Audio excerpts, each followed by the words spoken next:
we might need a little more exciting from 10 to 1. Like, 3, 2, 1. It feels a little bit calm. But anyway, I'm Claire LeBeau. I am with NASEF, the North America Scholastic Esports Federation, and thrilled to be joined by 3 leaders from NASE, which is the Collegiate Esports Association, and just a great organization for us to partner with. Of course, when we talk about high school esports, we're talking about students envisioning their future. For us, it's college and career, and that's always our focus. We see esports as a way to get kids super engaged in school, and we love that we can bring them in, get them playing games, and then get them doing awesome things like what is happening in the background right now behind Joey, where they're doing broadcasting and running tournaments and charity streams. So we're going to give Joey a minute to plug what's going on at his school in just a second. But that's our focus at NASEF, is leveraging esports as a platform for kids to develop life and career skills, and then be able to move on and keep building those skills as they go into college and beyond. So great to have you all with me. Let's do some quick introductions. Jackie, why don't you lead off here? Hi, I'm Jackie Lamb. I am the head coach assistant director for Minnesota State University in Mankato. We have just wrapped up our season we've been about 2 years now. We've participated in over 10 titles over that 2 years, and we are still growing as each semester and new titles come out. I'm kind of excited for Halo, maybe in the fall, hopefully. But yeah, that's us. Okay, awesome. And Devin? My name's Devin Hartner, and I run the program at Widener University. We're an esports program that offers scholarships. So if you're interested and want to move close to the Philadelphia area, we have a good spot for you. Awesome. I'm going to be asking about scholarships in just a minute. And Joey, why don't you introduce yourself and then tell us what is happening in the background there? Sure. Yeah, thank you. My name's Joey Goriziak. I'm the director and a professor of esports at Shenandoah University. We've had a program for 4 years now on the competitive side, 3 years on the academic side. So we do kind of combine that competitive side with professional development and career development through the academic programs that we have. And that's there's an example right behind me in our esports arena happening right now. So pardon the chaos behind me, but I thought it'd be pretty cool to kind of show an example of some of the things that we do and some of the community involvement we have, because this is our esports event management class as part of the esports majors putting on their final project right now, which is a Wounded Warriors charity stream. And right now, at last count, we are just over $2,000 for the Wounded Warriors project. And this is completely student run, student produced. And so if you want a chance to check out what's going on, our Twitch page is just search for Shenandoah Esports. It's right on there. You can donate on there as well. So yeah, that's kind of the chaos and excitement going on behind me, but excited to be here. Love working with everybody at NASEF and at NASE. So this is like a perfect combination of the two. So looking forward to the conversation tonight. Awesome. Thank you. So you mentioned that you have an esports major. Devin mentioned scholarships. So let's go ahead and talk about that a little bit. And Joey, you can just carry on the conversation here, but you have an esports major. Can you tell us what kind of classes are involved in that? And then also, how about the titles that you all play and if you offer scholarships? Wow. Yeah. Okay. Let's see here.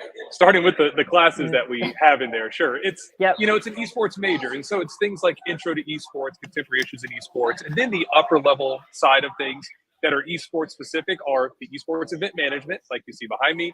We have an esports business class that talks about revenue generation in esports and professional esports organizations, as well as governance and policy, and a performance class where they learn about health, nutrition, and wellness.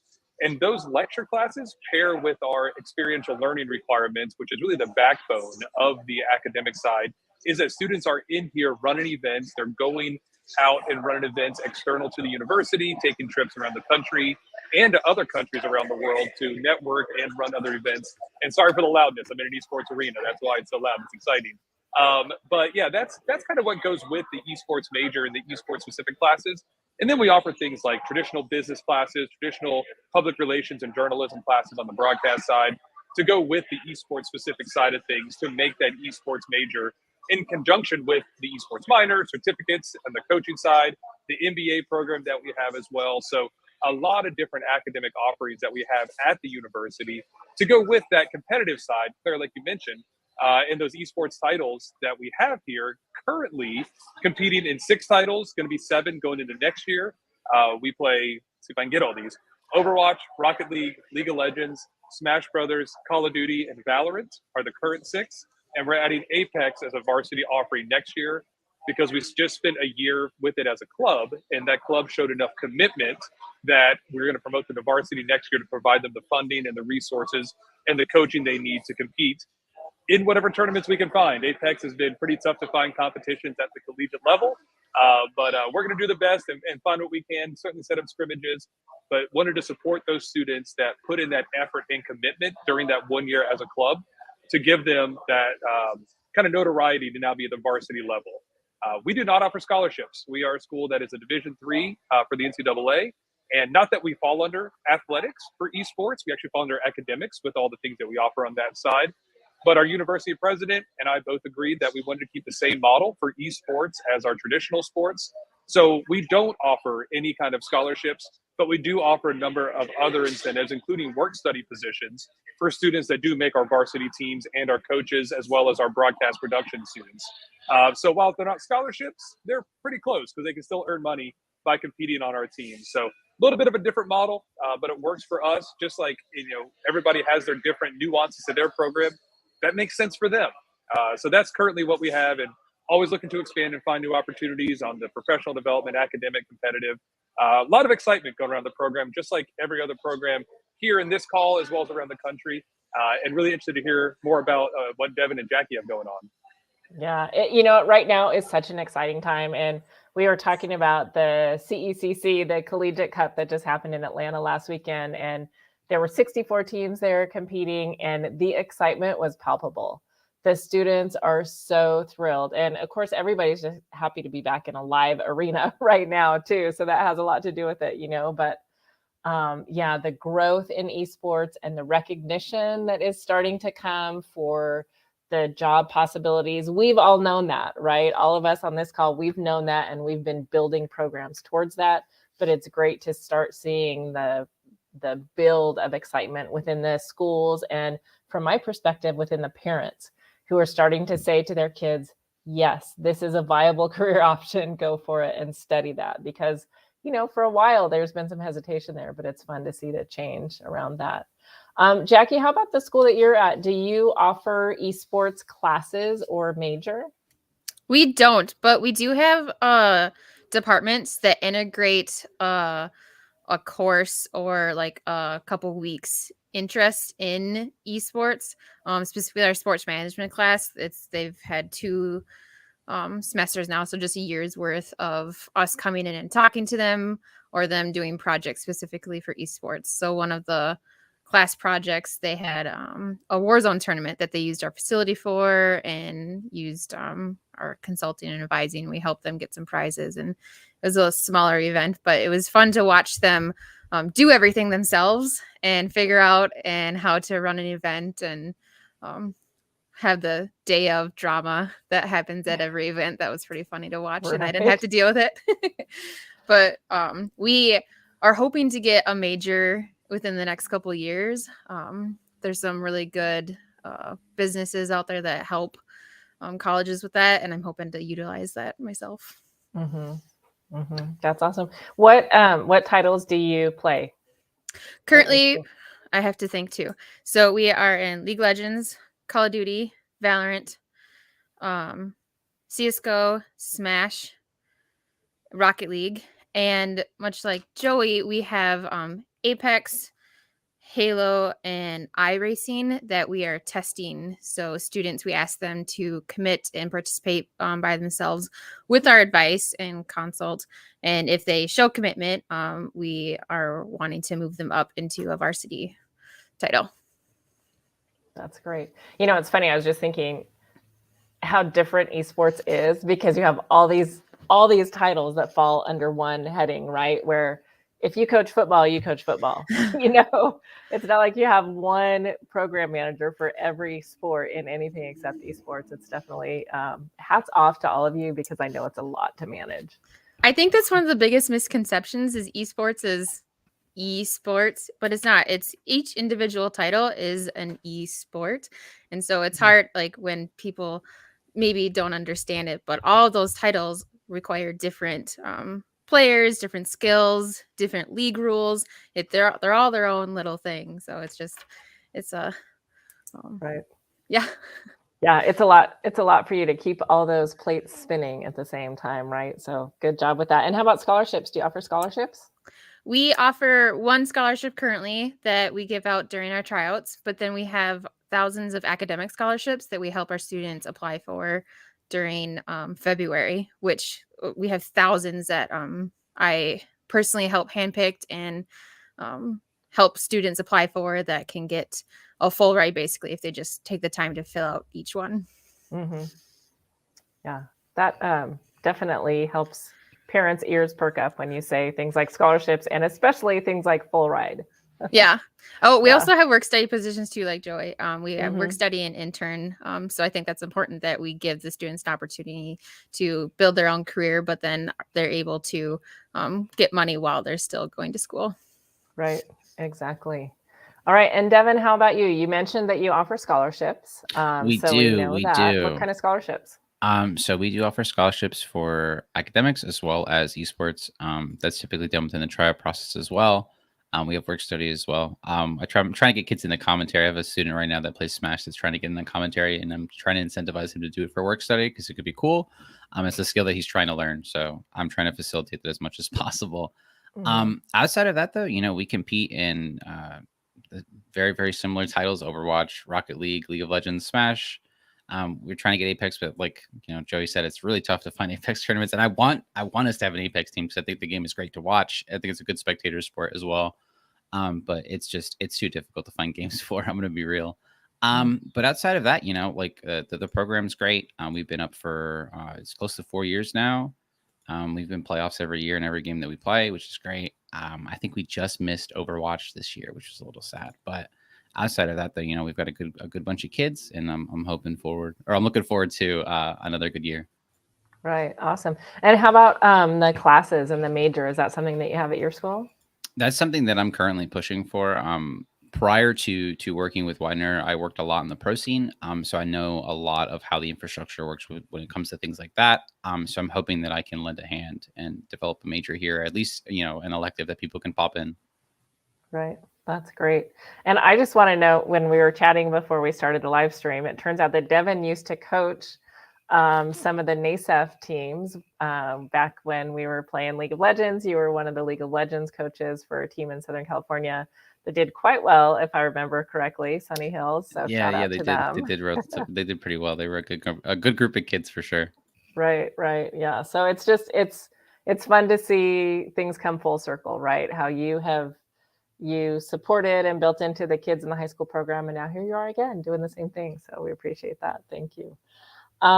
We have a couple questions in the chat, but I'm going to first go into the topic of the day, which is partnerships and establishing community partnerships. So I think we could probably just each take a moment and talk about what kind of partnerships you have, either within your own regional community or within the esports community at large. Let's see, Joey, why don't you go ahead and tackle this one first? Sure. Can you still hear me good? Get a thumbs up? Yes. Perfect. If y'all can see what's going on behind the scenes right now, this is esports being esports right now with production. I've got my colleague is running around trying to plug my computer in before it dies as the light is being moved from in front of me, so you can still see me. So I apologize if I got darker. My camera shut off at one point. We're going to get things figured out. This is esports being esports. But, Claire, to your point, community partnerships are a huge deal and really the lifeblood of a lot of organizations. Here at SU, it's important for us because it also gives our students an opportunity to work with outside organizations and hear from outside organizations. So some of the partnerships that we have with like the Washington Justice and Overwatch League team in DC, where we're able to work those professional events with them, but also get some of their staff, teaching our classes and work with our students, incredibly beneficial for what we have in the program. But also even something like the Youth Development Center that we have in town, and working events at the Youth Development Center for the chance for our students to get out there, run some events, but also connect with the community to build one of our one of our 3 C's, our pillars here. And Claire, you mentioned 2 of the pillars. You almost got the third one for us. Competition, career, and community are the 3 C's that we build our program on. And so that community thing we take to heart. And the more partnerships we can have in the community to help benefit our students and benefit the community at large, but also to benefit high school students and what they're going through right now, because the high school scene is continuing to evolve, just like the collegiate scene and the pro scene. But anytime we can interact with high school students and work with them and plug them into what is possible at the college level through those partnerships, through working together on collaboration projects, it's a win-win-win situation for everybody. So yeah, it's, I mentioned a couple of the community partnerships, but we have a number of smaller ones as well, endemic to esports, non-endemic to esports, some that help provide us resources, some that help provide us exposure, some that we help for community outreach. And so, it takes all those working together to help build a really, really solid program and a chance for all students to see what's possible in and through esports, because it's not just about playing video games, right? It's a whole lot more than that. So the possibilities through esports you can also get with these community partnerships are incredibly important. So always looking for new opportunities, always looking to build and involve as many people as we can to find as much benefit as possible. But yeah, the community partnerships, absolutely vital to what we do here at SU and really to every program. Right. Devin, how about you? What kind of partnerships do you have in your area? Or again, regional or outside of the region? Yeah. So we work with Nerd Street in the block. That facility is pretty open to us when it comes to if we were to need it, and that's based in Philly. I do think that at a baseline, esports is super grassroots. I mean, I personally come from the Philly Smash community, so it's a situation where we're hometown's hometown. You eat local, stuff like that. And so that's something that we do on campus too. We offer coupons to local places that you could come and eat. So if you come to an event at Widener, locally, you're gonna be able to eat, for a 20% discount, which usually is pretty good, because 9 times out of 10, venue food is super overpriced, and if you could get something locally, it's just usually better anyways. Got it. Okay. And Jackie, how about you? What kind of partnerships do you have? We also have a professional team that we work with for Minnesota. We are a little bit more rural, so the opportunities around us aren't as big, but being able to work with the Minnesota Rocker in version 1 to help facilitate, they just created a street team that they reached out for wanting students for paid internships that we were able to facilitate students for. But then there's a new internet cafe that is coming on board to help our local high schools with the ability to provide machines for, which I'm actually really excited to work with them coming up. But then also just offering our facility to our high schools around the state. We have a high school coming in with a watch party and their playoff team tomorrow to our facility, actually, just to use it for their playoffs. And that's just exciting that they reached out to us and we were able to provide that a little bit fun atmosphere for them while they get to be in our facility. That was going to be my next question, is how do you partner with high schools, or if you have high schools in your region that have not yet connected with you, what kind of things can you do to have a partnership? So one is use your facility. What are some other ways that you would want to connect with high schools? I think that's one of the biggest issues that a lot of us have, is connecting with high schools and how to get them to come to us or us to get to them. I know of several within our state, but only have connections with maybe 4 or 5 schools. And I definitely want to make that outreach a little bit easier. But just being able to have them come to our facility or us come to them to let them know about our program, what we can offer, how they can participate in the varsity level, but then behind the scenes, because I think behind the scenes works is just as important. Like Devin said about casting, that's huge. That's part of your program, and that's what you need students for as well. So any way that I can get help to reach out to my local schools, I'd be loving that. Right. All right. So I'm going to just do a little promo here. If you are a leader of a high school, look for the colleges in your area and see how they would want to partner. Oh, I see definite agreement on that thought. See how they want to partner, because, that's a really strong partnership both ways. The mentorship that goes from a college student to a high school student, and, the vision that the kids can get of what college is like, it's really valuable. And then, of course, you want the local high school students to say, hey, I want to go to that school. So I think it's definitely a win-win, or as Joey said, a win-win-win. You had 3 in there before, yes. Yeah, there's definitely a lot of them in there. And to piggyback on what Jackie was saying, just any involvement with the high school we can get. Some of them have no idea that esports even exists at the college level. And so a lot of it is just educating them, trying to get in front of their college administrator or college counselors at the school to tell them where the opportunities are, especially for scholarships. I mean, that is huge for a lot of students, just to give them that opportunity to, yes, play games and play esports, but just to get to college, to get an education. That's the important part of what we're doing. And any way we can do that is great. We've been fortunate here. We have like 100 schools in the state of Virginia that participate in esports. We hosted the state of Virginia championships for high schools back in October. So that was really cool, getting 20 different schools here to play some games. We had one last weekend. We got a recruiting event coming up this weekend. And that's what we need to see more of. Colleges hosting these events for high schoolers, like Jackie was talking about. And yes, getting them in the broadcast room, like our broadcast just went live again, so that they get the experience of not just on the stage, but behind the camera, working the broadcast production.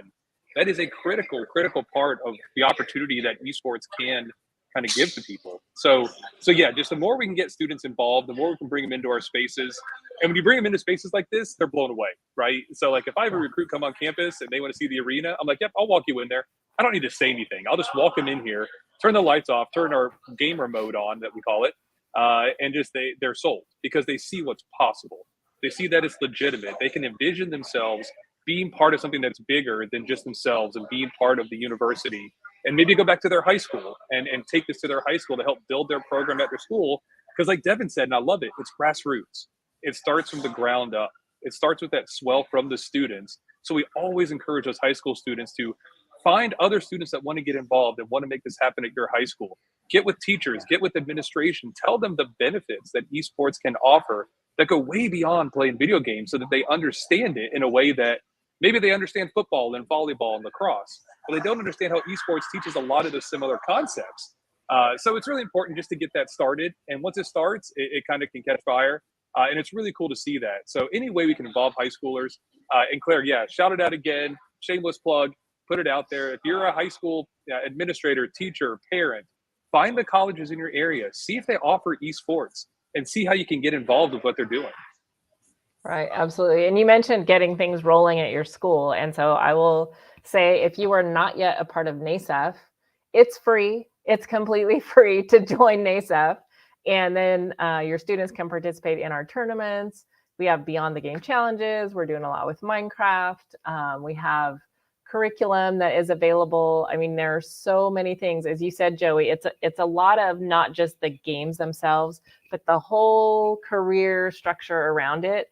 And the ability, I think it's pretty rare in high school to get to do some of this really fun stuff, like the shoutcasting and the streaming and all of that. Like, doing the hands-on learning is so much better than just sitting and, trying to absorb from reading a book and it's dry. It's so different to do project-based learning. And that's exactly what esports offers. And again, I'm just going to point to your background, Joey. I mean, it's so fun to see this happening right now. I think we could not have timed this any better, but that's what we offer through NASEF also. So it's completely free to join. We're at nasef.org.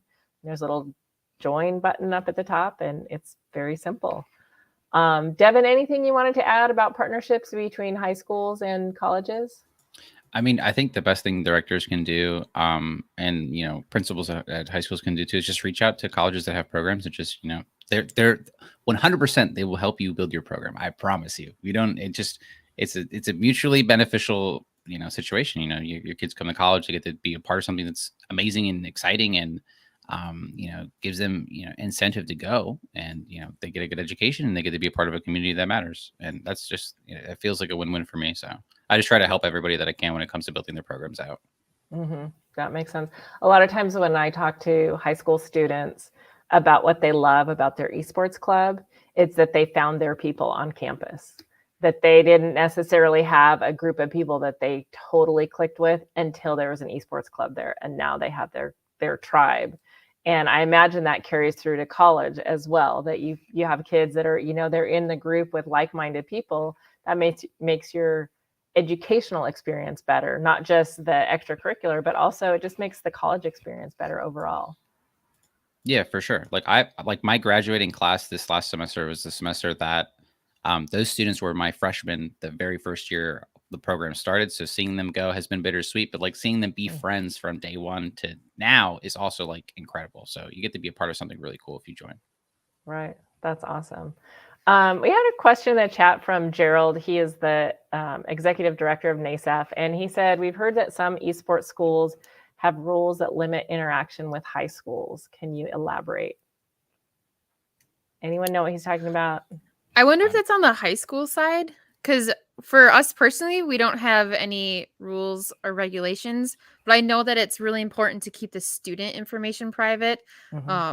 And so I wonder if that's maybe not sharing their personal data and working with the counselors first and then working with the students themselves. That could be. Go ahead, Devin. Yeah, on my end, like I don't really think there's anything that I'm not supposed to do. Like we've had, entire esports teams from high schools come and visit our facility and come crew battle our Smash Kids. Or we're hosting the Valorant finals for the Pennsylvania Interscholastic Esports League, which is sweet. But outside of that, like I think like from what what Jackie said, I think it's just like on the information guidelines. I think we just have to be very careful with what we give out or what we make public. Right. And we're all very careful with that already.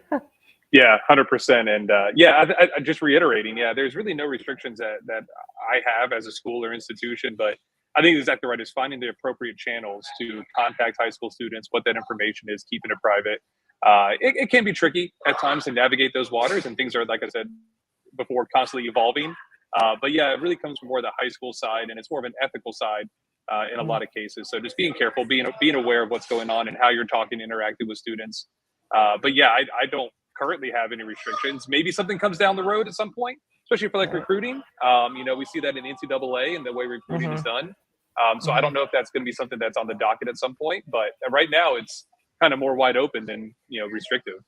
Right. Yeah. That's what I was thinking, is I know there are some restrictions within NCAA about when you can talk to students about your college specifically, but I think we're not quite that structured in esports at this point anyway. Maybe we'll get there in the future. So we've talked a lot about all the career opportunities that exist in esports, and Fiona had asked in the chat about graduation rates and job placement rates for your colleges. Does one of you want to tackle that? Joe, you can go. All right. So go ahead, Devin. Yeah, you. So like I said, we've only had one graduating class so far. We just hired one of our students to be our Valorant coach because it's one of the games I don't play, so I can't do it. But which is also great because I shouldn't. But yeah, we try to hire out of our graduating class as much as we can. I think they've already been a part of the program and they know how things work. They know how, more importantly, they know how I work because I run the thing. So it's great. And usually, things just work out super well. So we're trying to get people to pipeline into esports. I try to give them as much contact as possible when it comes to people I know within the industry, just so that way they can get placed somewhere where I know that they'll fit well. And I know their skill set because I've worked with them for the last 4 years. Yeah. For us with the academic side, we haven't had a cohort come through yet for the academic side. We just finished year 3, but we have had some students that have graduated that added it that were already at SU. A lot of those students have gone on to work either in collegiate esports or for esports organizations that work actually with some high school students. Companies like Stay Plugged In, they've worked there. They worked at Checkpoint XP before on the media side of things. So we've had a couple of people. Game Gym is another local esports organization in this area in the Mid-Atlantic. They've worked for as tournament organizers. But we've also had a lot of students that actually work outside of esports that have come through the major, because that's the whole point of the degree, is not just to work in esports, but to get those transferable skills that would go to other areas. And so a lot of those students one of them works like a chemical engineering company, and he got a massive promotion 2 steps up from where he was, to manage a $50 million budget because he ran a Call of Duty tournament and could talk about the people management and time management and structure and organization and adaptability. And so you never know, because you get these skills by working in esports, but it's not just to get people to work in the esports industry, it's to also work outside of it. Similar to Devin, we did just hire from within as well. We just hired a full-time esports broadcast production person so that we can really up that side of our program, because I don't have that skill set. I'm sport management. I am not broadcast production. Our students learn that stuff. So we were able to hire somebody for that to teach our students about it and really up that side of things. So yeah, we hire some within, but our students are getting jobs certainly outside. No international jobs yet. Still waiting for our first student to get an international job. I'll be excited about that one so that I can go visit them and have an excuse to travel. But yeah, we're getting students that are working in esports, in collegiate esports in particular, but also a couple working outside of it through that degree program. And I think a lot of job opportunities are going to be in scholastic esports down the road, whether it's collegiate or K-12. I think that is an area where we need people that understand education, the educational system, as well as the esports system. Put those two things together, I think, is really important. So that's what we're working on, is trying to place more in those areas. Right, for sure. I spoke one time with a CFO of a large organization, and he was talking about hiring kids who are in esports. And he said, one thing I love about a kid who's in esports, who has been like a team captain or a leader, is they learn how to motivate other people on their team, and they don't have an actual carrot for them. He said, if I'm your boss, you either have to do what I say or I have pay as an incentive for you. But when you're just on a team playing a game together, you develop a different set of motivational and leadership skills by bringing your teammates along. And he said, I look for that. And he said, I like the blend of someone in esports because they've got technical skills and they've got those leadership and management skills. I thought that was really interesting. Jackie, what do you have to add? Well, I cheated because I didn't know this answer, so I went and looked at my school page specifically for our school. Good job. We have a 51% graduation rate, and a combined with other things, an 85% graduation rate. What's unique, we do have a learning community that we just started in the fall. So we have a group of students who live on the same floor or live in the dorms close together, that they take classes together, and then they have upper level varsity player that helps them throughout their whole semester, their freshman year. And so we're going to be able to track them from their freshman year to their graduation. So eventually I'll have those numbers and how far they make it. But we're just not quite there yet. Yeah. And I would just give some advice for high schoolers. As you're thinking about college, there are counselors on college campuses, just like you have at your high school.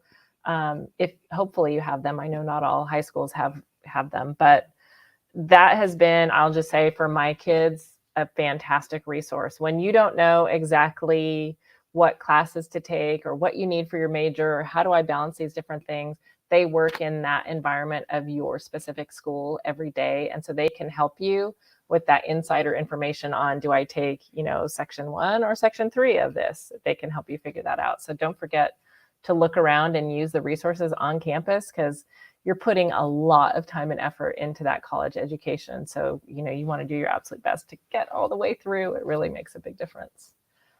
So I wanted to go back. You mentioned something earlier, Jackie, about, I think, a partnership that you have with is it a professional esports organization in your area? Yeah, we have Minnesota Rocker and Version 1, so there are pro teams. They're owned by, so Minnesota is Vikings, so they're owned by the family that actually owns that. So it's kind of nice to be able to say that we're partnered with them. They have Call of Duty, Valorant, and Rocket League, and they just started an academy team too. That's pretty cool. That's cool. And so when you say you're partnered with them, what is that? How does that play out? We have a non-monetary partnership with them. So they are able to help us with social media posts. If we have events coming up, they provide swag opportunities for us. They just swag is big. You always want the swag. It's so true. Everyone wants something. Their street team, they just started. And so we were able to funnel in specific students to get hired for that. So that was a really huge opportunity for them. And then basically any time that I have questions about, so I have a big event coming up in the fall. They're helping us plan that. And I'm able to go to a professional organization and be like, how do you do this? And they're able to help me. That's great. Devin, Joey, either of you partner with any pro teams? Yeah, we work with the Washington Justice, the Overwatch team in DC. And we've had a partnership for a few years, like Jackie's, non-monetary. So there's no money exchange or anything of that nature. It's a true partnership where they do shout us out. We help them run when there were in-person events or their homestands before COVID hit. We had students go out to DC to run the homestands with them, which was really, really exciting, a lot of fun. But they also teach in our classes. One of the people that works there, Grant Paranjape, who's the VP of Esports Business there. He's also worked at Splice Gaming. He teaches a class for us every semester. They look at resumes, they do mock interviews, they look at cover letters as well to make sure students are putting things on their resume in a way that makes sense and can help them potentially get a job, again, whether it's esports or not. But yeah, they actually signed some swag, mentioned swag. They signed some jerseys we're giving away during this charity stream tonight and donated that for us so that we could raffle those off and give one to the top donation as well. So yeah, that swag is really important. We did a watch party here when they made the playoffs last year. We're in Hawaii. So we got like Hawaii themed blow up things around the arena and got a shout out from them. And so that was really cool. So anything we can do to interact with them and get students in front of the staff there is really important. So they actually understand what it's like to work in professional esports. It's not as glamorous as someone might think. It's actually work. It's a lot of work. It's long hours and it's tough. It's a grind. And so we want to make sure that their expectations are adequate for if they want to work in esports, what that's actually like, what is that environment's like. So yeah, great partnership. We get an intern with them every semester as well, so that's important too. So yeah, that professional partnership is really, really key, and we rely on them a lot for advice. How do we run an event? What is social media? What's a good social media campaign like that we can work on? So anything and everything, they're kind of our sounding board for a lot of stuff, and we've had a lot of great partnerships. That one's been our longest and one of our best ones because our students learn so much by that partnership. Mm-hmm. I love that. I love the student insight into the long term there too. That's really valuable. And internships aren't something that we've discussed a whole lot today, but those are so important for someone as they're going out of college and into the real world. And I think, as we look at partnerships that are developed, partnerships that lead to internships are especially valuable, I would say. Devin, do you have any partnerships with pro teams? We did work with Evil Geniuses. I believe it was last year. They had a recruiting event for League of Legends, and they had a bunch of speakers pop in, people who work professionally in esports, people who work for Evil Geniuses currently. So it was very cool to have them come out and speak, as well as see some prospects as well. Right, that's great. Well, it sounds like there's probably some room for all of us, and I would add for the high school organizations as well. Those pro teams are looking to build their fan base too. They want the people in the local area to join and be interested and excited and cheer them on. And so I'm sure they'd be happy to connect with you on the high school level as well. And so that's one of the questions, just if somebody is trying to build out a community partnership. So I guess this could be either a college looking to build some partnerships in their area, or a high school looking to build a partnership with the college, or with a business in town, they want a little bit of money so they can get that swag. What advice do you have in building some partnerships within the community? First steps, maybe. Wow. Start the conversation. I think it's building relationships, reaching out to people. I mean, I hate using the phrase cold call, but sometimes it starts with a cold call just to see what the interest level is, what the level of knowledge might be around what esports is, but more importantly, what it can be.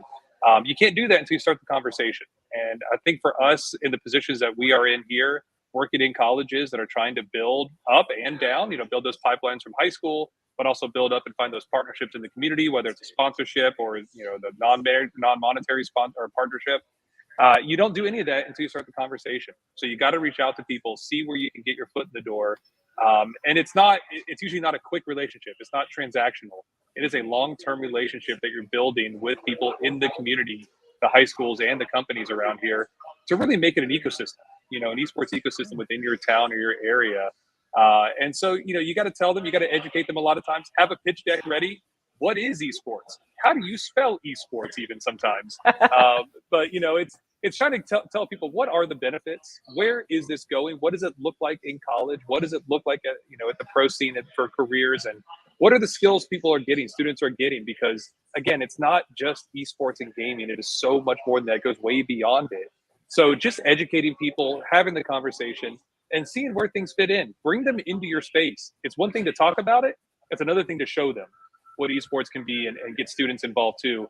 Empower students to let them have some conversations as well, because it means a lot coming from students. And see what that company's interest might be in things like scholarships, or doing things for, that are easier for them to get involved in. So not giving you $20,000 to give as a prize pool maybe, but $500 for a scholarship to help support student learning. That's a really easy, palatable thing for a lot of companies to get involved with. So it's just about finding what that interest is, what makes sense, where you can both sides benefit each other. But it all starts with a conversation and start building that relationship. Yeah, I love what you said, Joey, about having the students get involved with that. And I've heard several stories of actually school board presentations where, maybe the school board was like, I don't know if we want esports here, it could be a bad thing. And then the students speak up with such passion and understanding of what their long-term future could be. And it just completely turns people around. And it's the same in partnerships. It's one thing if you're getting hit up by adults all day long to help support this program or that program, but then you have a student come along who's really passionate and really sees their own future here. And I think that's a ticket. And cold calling, something most people do not like to do, but it is definitely beneficial. I think it's definitely beneficial to have that pitch deck and those deliverables ready, available to just be like, I've got this for you. Can you look it over, or send it to them ahead of time?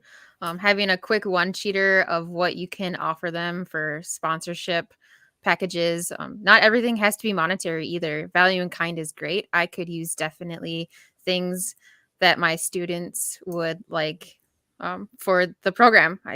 Paying for our jerseys, paying for some of the gear. It doesn't have to be money, but that's what that one sheeter is really great for, of what you can deliver for these partnerships. And I think that's really important too. I helped a student. He actually used our pitch deck and customize it for his own school. And that's how he started his own esports club this past year, and they have just taken off. It's been amazing to see just the growth of the whole thing throughout the entire year. That's awesome.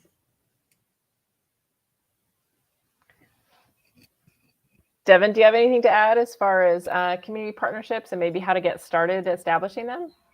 I mean, if you stream your events, it's pretty easy to talk with a community member like locally and just be like, hey, we'll put your stuff on our stream and go from there. I mean, when it comes to deliverables and your pitch deck and things like that, like having your numbers in order is super, super important. That stuff will speak for you more than you can speak for yourself. I'm gonna be real. So having this stuff ready is just super integral. And then on the adverse, like when it comes to the being the community and reaching out to the colleges, just reach out, like call, send an email, like we will respond to you, I promise. Right. That's great advice from everyone. So let's shift gears just a little bit, because NASEF, we do have you talking to lots of our high school students. So I'd just be interested in some advice you have for them as they're in high school, looking ahead to college. What kinds of things would you suggest that a high school student do to prepare for their college experience? Do your homework. And that doesn't mean in the classroom. That doesn't mean like, yes, do that homework too. That's important. Don't get me wrong. But do some research, see what colleges are out there that offer the opportunities that you're looking for, and find the right fit for you, right? Not every student is going to thrive at a small private liberal arts school. Not every student is going to thrive at a large state institution that has 30 or 35,000 students, right? And so there are so many different opportunities out there for competing, for working, for studying, esports and related fields. And so students have to just kind of do their research to see what the opportunities are, whether it's playing, whether it's working, or just being in the environment. We have students come in here and they watch anime movies on the screen during finals week. They're doing that starting tomorrow, just for relaxing before finals start. So you got to find the environment that makes sense for you, but you can't do that until you start understanding what is out there. And don't be afraid to look outside what is within your state. Look at other states, see what they have to offer. Take that risk. But the biggest thing for me, as I always tell students, is do your research and start being involved. The biggest thing we look for students that come in here is commitment and involvement. We want students that are engaged, not just coming, practicing Valorant for a couple of hours, going back to their dorm and never showing up again. We want them running events, looking at the broadcast, and we want them involved in classes and engaged in classes, stepping up and coming up with their own ideas that they can do as part of our program and our student clubs. So it's be engaged, be involved, do your research, see what's out there, and see what makes the most sense for you. Because again, it's going to be different for every single student. Go visit colleges, go talk to directors and coaches, get to know them, and make sure that it's a place that you feel comfortable and it's a place that you can feel like you're going to be successful. But you don't know that until you know what's out there. So do your research. All right. Great advice. Devin, what do you think? I mean, I'm in the same boat. Go on to every college tour you can. Find a spot that you know that you can be for the next 4 years, because you're not going to be able to move. I just would try to find a community that makes you feel like you're at home. That's what we try to do here. I'm sure that's what Joey does at Shenandoah, and I'm sure Jackie does that there. You know, I think it's something about providing like a space where there's like, you know, you're leaving home, but you're not really leaving home, you know? And I think, you know, just getting to that point and finding that comfort when it comes to like your esports space or, you know, your college is just integral. Even if you're not going to be in esports, I think like finding a community that you can go to at a college is super important. Mm-hmm. I want to add on to that. You're making your social media presence known and positive too. If you have a toxic or negative social media presence or streaming, gaming, we're not going to want to pick you up at all. Being able to provide those Twitch links if you don't stream, or YouTube, even just VODs of showing your gameplay and your communication is huge, because that's how we're going to be able to watch you. And then being able to see how you communicate on something like Twitter or on Instagram, to be able to watch you. And it is kind of like babysitting, but we want players who are going to be positive and going to have a good outlook. And tilting does happen. It happens every day, but being able to know how to move past that and to take breaks. And I think that's really important too. That's awesome. And real quick, and Jackie, awesome. I'm glad you reminded me. For a lot of students in high school, start your own website. You know, it's like a digital resume that you can build a portfolio, and it kind of keeps all the videos that you do, all the volunteer parts that you do. Because I've heard a lot of jobs are now not just asking for a resume, but if you have a link to a website you can send them that has all your information on there, and it has like the videos you've done or content you've created. That's really, really powerful, that you can send 4 years. I mean, high school students aren't thinking after college, what am I going to do for a career sometimes? They're just trying to get to college, right? Or just who am I going to the prom with? But if you can be forward thinking and start a website now, start your resume, start getting it organized and keep up with it, that kind of goes with that digital presence that Jackie's talking about. And make sure that you're doing things appropriate. You might think you delete a tweet, that still lives somewhere. It's not really gone, right? And so being very careful, very intentional with how you interact and engage on social media, and starting to build that digital presence with like a digital resume or portfolio or a website of your own, that is something that you can start now in high school to prepare yourself for when you graduate and move on. And you're going to have it built already. You don't have to do it all that last year when you're trying to grind and get everything in there at one time. You can start it now and be very intentional with it. So start early, makes it a lot easier on yourself. Right. Yeah, that's great advice. We partner with an organization called Tallow, and it is a digital platform. It's free for kids to join, and they can do exactly that, build out a digital portfolio there, which they can then share with college recruiters. And, you know, eventually as they're seeking jobs, we did a collegiate esports fair with Tallow actually earlier this year, NASEF, and it was held on Tallow, and we had 14,000 connections made between students and college esports programs. So I know that's definitely something we'll do again in the future. Esports is unique, and I think it's great that you have an opportunity when you're participating in it, that you have these living, breathing examples of the work you can do and the things that you do as a student or as an individual. Like you said, if you're streaming or if you're building out, you know, web content or that kind of thing, that's a great way to get your name out there. But as you said, be aware that when you do those things, you are getting your name out there. So make sure you're doing it in a positive light for sure. All right. Well, I think I have reached the end of my questions. I so appreciate all of your joining us today.